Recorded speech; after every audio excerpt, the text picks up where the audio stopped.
Hello दोस्तों, नमस्कार। Tathagata teaching में आप सभी लोगों का हार्दिक स्वागत है। आज का हमारा टॉपिक है भूगोल। भूगोल में हम लोग सौर मंडल पर आधारित जो प्रश्न बनते हैं उन्हें सीखेंगे। चलिए आइए देखते हैं आज का हमारा पहला प्रश्न क्या है। दोस्तों, आज का हमारा पहला प्रश्न है, सौर प्रणाली की खोज किसने की? सौर प्रणाली की खोज किसने की? ठीक है, इसमें पहला विकल्प है गैलीलियो, दूसरा विकल्प है J.L. बेयर्ड, तीसरा विकल्प है कोपरनिकस, चौथा विकल्प है केपलर। ठीक है दोस्तों, क्या है? कोपरनिकस। इससे एक और प्रश्न बन सकता है कि केपलर ने की गति, ग्रहों की गति, जो ग्रह गति लगाते हैं उसकी खोज किसने की? केपलर ने। ठीक है दोस्तों, उसके बाद हमारा अगला प्रश्न क्या है उसे देखते हैं। अगला प्रश्न है, सूर्य के चारों ओर घूमने वाले खगोलीय पिंड क्या कहलाते हैं? ये हमारा सूर्य है।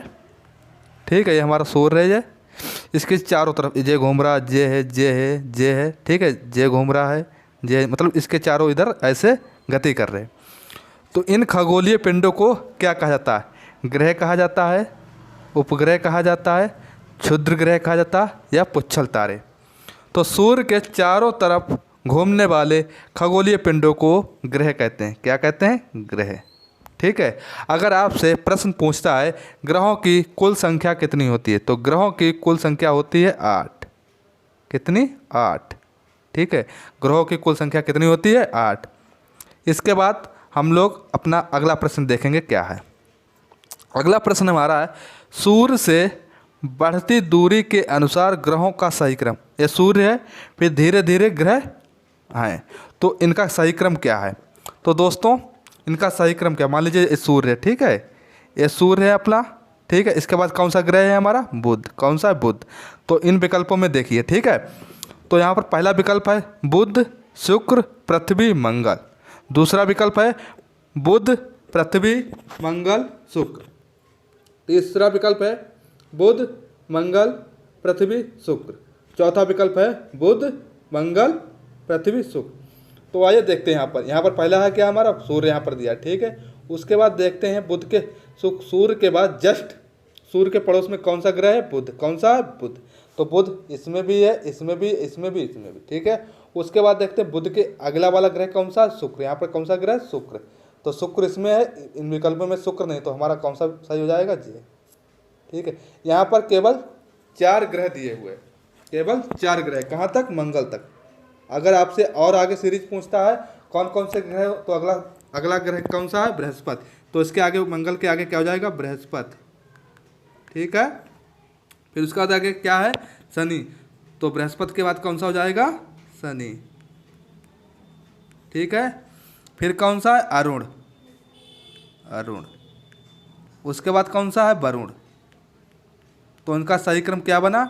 बुध, शुक्र, पृथ्वी, मंगल, बृहस्पति, शनि, अरुण, वरुण। ये हमारा सही क्रम बना इस प्रश्न का। इसके बाद दोस्तों हम अगला प्रश्न देखते हैं। अगला प्रश्न हमारा है, आकार के अनुसार सौर मंडल के ग्रहों का सही क्रम। सौर मंडल में ग्रह हैं, यानी सबसे बड़ा कौन है, फिर उससे छोटा कौन से, फिर उससे छोटा कौन से, यह इस प्रश्न में यह पूछ रहा है। तो इसका विकल्प है हमारा बृहस्पति, शनि, अरुण, वरुण, पृथ्वी, शुक्र, मंगल, बुध।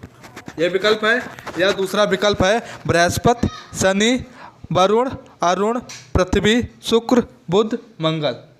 या तीसरा विकल्प है बृहस्पति, शनि, अरुण, वरुण, पृथ्वी, बुध, मंगल, शुक्र। चौथा विकल्प है बृहस्पति, शनि, अरुण, वरुण, शुक्र, पृथ्वी, मंगल, बुध।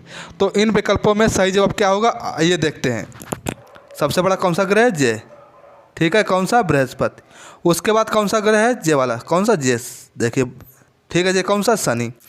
फिर तीसरा कौन सा है? जे। फिर चौथा ये, यानी फिर पहला बृहस्पति, फिर शनि, फिर अरुण, फिर वरुण, फिर पृथ्वी। ठीक है, जे है। फिर शुक्र, फिर इसमें देखिए यही सीरीज कहाँ कहाँ पे, बृहस्पति सब में है, ठीक है। उसका शनि सभी में है। फिर अरुण देखिए इसमें है, यानी ये वाला तो विकल्प पहले ही गलत हो गया, ठीक है। अरुण के बाद पृथ्वी, देखिए फिर क्रम से पृथ्वी किस में है, अरुण हो गया। उसके बाद वरुण, देखिए वरुण कौन कौन किस में है, अरुण के बाद वरुण इसमें भी है, इसमें भी, यानी सभी सही है।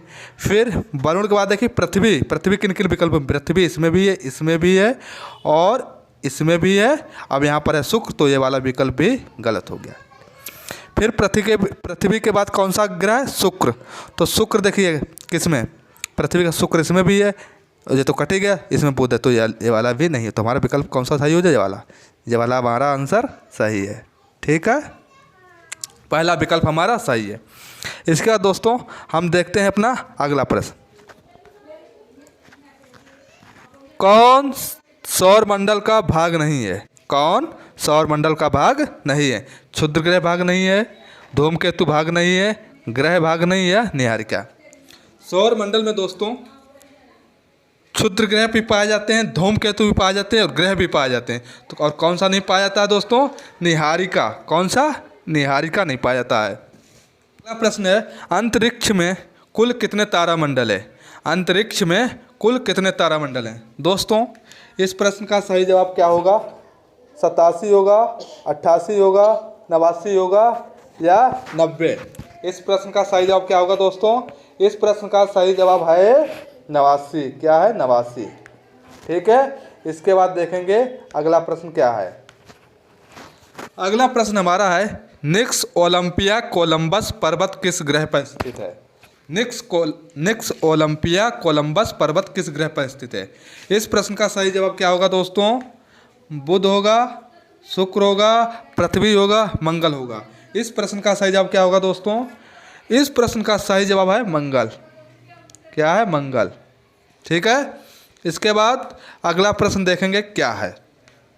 अगला प्रश्न है हमारा, पार्थिव ग्रहों की संख्या कितनी होती है। पूछ सकता है या दूसरा पूछ सकता है आंतरिक ग्रह। क्या, आंतरिक ग्रह,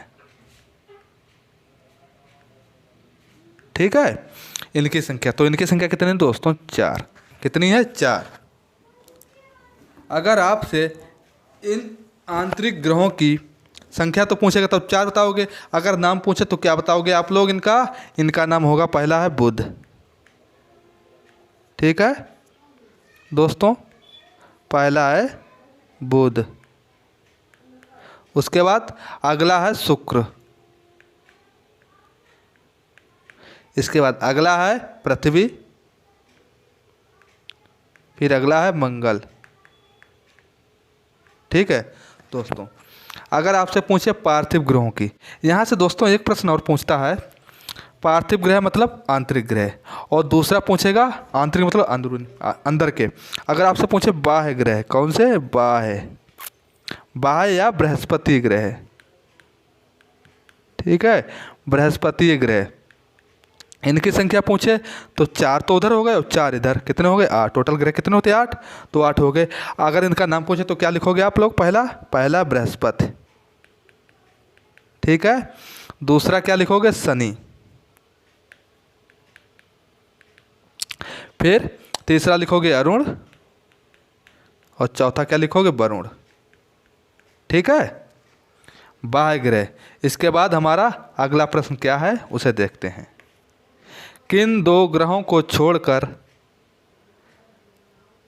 यहाँ पे है दोस्तों अन्य, यहाँ पर है आपका अन्य, इसे काट दीजिए, यहाँ पर होगा अन्य, ठीक। किन 2 ग्रहों को छोड़कर अन्य सभी ग्रह सूर्य के चारों ओर वामावर्त घूमते हैं, ठीक है। यानी बाकी जो ग्रह हैं वो उनकी परिक्रमण काल और घूर्णन काल एक ही दिशा में होती है, ठीक है दोस्तों। पर इन 2 ग्रहों का उसके विपरीत होता है, वामावर्त, ठीक है। इसका क्या होगा, बुध या शुक्र, पृथ्वी और शुक्र, अरुण और वरुण, या शुक्र और वरुण। इस प्रश्न का सही जवाब क्या होगा दोस्तों, ठीक है। इस प्रश्न का सही जवाब बताइए आप लोग, फिर हम बताते हैं। इस प्रश्न का सही जवाब होगा आपका शुक्र और वरुण। शुक्र और दोस्तों यहाँ पर वरुण और वरुण दो जगह हो गया। यहाँ पर आपका एक जगह यहाँ पर है आपका अरुण। क्या है? अरुण। ठीक है, तो इस प्रश्न का सही जवाब है शुक्र और अरुण। शुक्र और अरुण दो ग्रह ऐसे हैं जो उन ग्रहों के विपरीत घूमते हैं। अगला प्रश्न हमारा है, उसे देखते हैं। अगला प्रश्न हमारा है, सौर मंडल का जन्मदाता किसे कहा जाता है? सौर मंडल का जन्मदाता किसे कहा जाता है? तो इसमें आपके विकल्प हैं, सूर्य को कहा जाता है, पृथ्वी को कहा जाता है, बृहस्पति को कहा जाता है या शनि को। ये सूर्य है, ये सूर्य है। और सौर मंडल का सौर मंडल में सूर्य को क्या कहते हैं? तारा एक है, तारा। और यही सबसे अधिक महत्वपूर्ण है, सबसे अधिक महत्वपूर्ण यही है। तो सौर मंडल का जन्मदाता किसे कहा जाता है? सूर्य को। सौर मंडल का जन्मदाता किसे कहा जाता है? सूर्य को। ठीक है, इसके बाद अगला प्रश्न क्या है हमारा, देखते हैं। ब्रह्मांड में विस्फोटी तारा किसे कहा जाता है? क्या है अगला प्रश्न हमारा? ब्रह्मांड में विस्फोटी तारा किसे कहा जाता है? धूमकेतु को कहा जाता है, उल्का को कहा जाता है, लुब्धक को कहा जाता है या अभिनव तारा? इस प्रश्न का सही जवाब क्या है दोस्तों? इस प्रश्न का सही जवाब है हमारा अभिनव तारा। अभिनव तारा ही ब्रह्मांड में विस्फोटी तारा कहलाता है। इसके बाद अगला प्रश्न हमारा क्या है? किसे ग्रह नहीं माना जाता? इस समय किसे ग्रह नहीं माना जाता जिसे प्राचीन समय ग्रह माना जाता था? जिसे प्राचीन समय में ग्रह माना जाता है। सूर्य को, मंगल को, शुक्र को या शनि को? तो सूर्य को, क्योंकि मंगल को भी ग्रह मानते इस समय हम लोग, शुक्र भी को भी ग्रह मानते और शनि को भी ग्रह मानते, लेकिन सूर्य को ग्रह नहीं मानते। सूर्य को क्या मानते हैं? तारा। क्या मानते हैं? तारा। ठीक है, इसके बाद हमारा अगला प्रश्न क्या है? सूर्य के संगठन में सहायक हैं, यहाँ पे कैसे नहीं, यहाँ पे सहायक गैसें होगा। क्या होगा दोस्तों? होगा दोस्तों कैसे नहीं, यहाँ पर होगा गैसें। ठीक है, गैसें कौन कौन सी? ऑक्सीजन और कार्बन डाइऑक्साइड का मिश्रण होता है, हीलियम और ऑक्सीजन का मिश्रण होता है, हीलियम और नाइट्रोजन का मिश्रण होता है या हाइड्रोजन और हीलियम का मिश्रण होता है? इस प्रश्न का हमारा सही जवाब क्या है दोस्तों? इस प्रश्न का हमारा सही जवाब है हाइड्रोजन और हीलियम। हाइड्रोजन और हीलियम।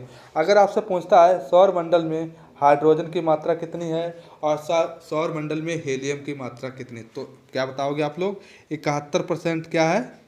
71% क्या है? हाइड्रोजन। और 26.5% क्या है? 0.5% क्या है? हीलियम। और बाकी 2.5% क्या है? शेष गैस है। ठीक है, इसके बाद अगला प्रश्न देखते हैं। सूर्य के मध्य भाग को क्या कहा जाता है? सूर्य के मध्य भाग को क्या कहा जाता है? ऑप्शन ए है समताप मंडल, बी प्रकाश मंडल, सी वायुमंडल, डी स्थल मंडल। ठीक है, इस प्रश्न का सही जवाब क्या है? प्रकाश मंडल। क्या है? प्रकाश मंडल। सूर्य के मध्य भाग को प्रकाश मंडल कहा जाता है। ठीक है, और प्रकाश मंडल को एक और नाम से जाना जाता है जिसे कहते हैं दीप्तमान सतह। दीप्तमान सतह।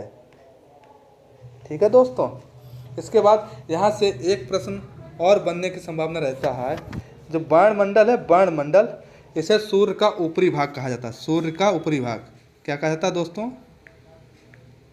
सूर्य का ऊपरी भाग। किसे? वायुमंडल को। अगर आपसे पूछता है वायुमंडल का रंग कैसा होता है, तो क्या बताओगे? लाल।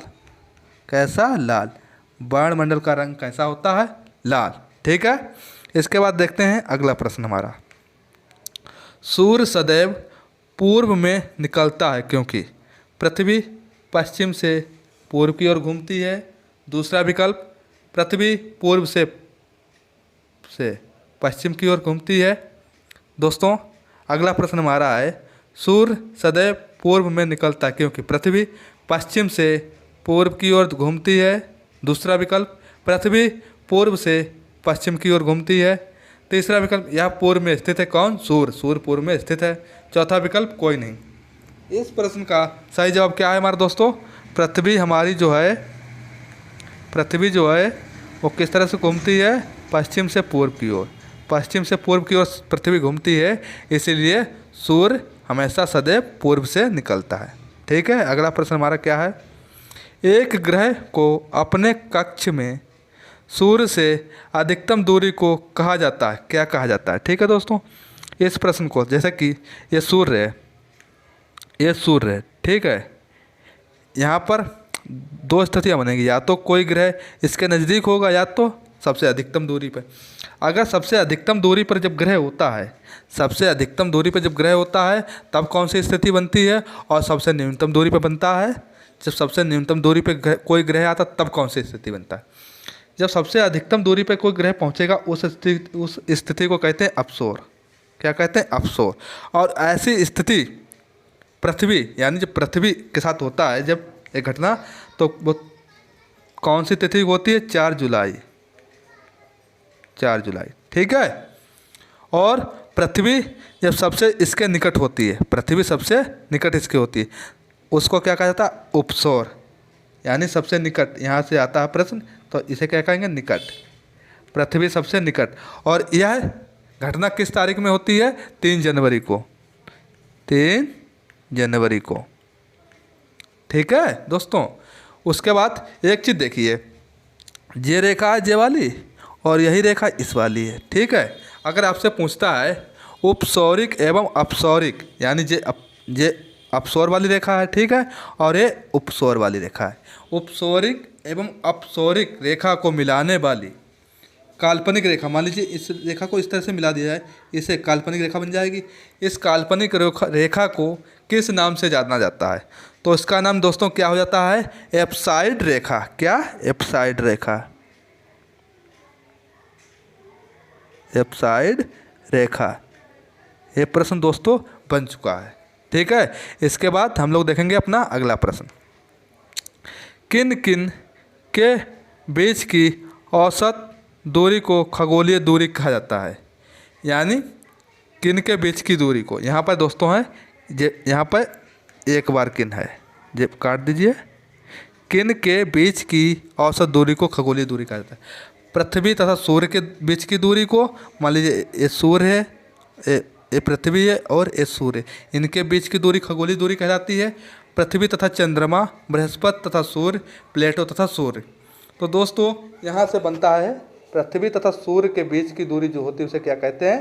खगोलीय दूरी, ठीक है। उसके बाद हमारा अगला प्रश्न क्या है? मध्य रात्रि के सूर्य का अर्थ क्या होता है? यानी मध्य रात्रि का सूर्य होता है, उसका अर्थ क्या होता है?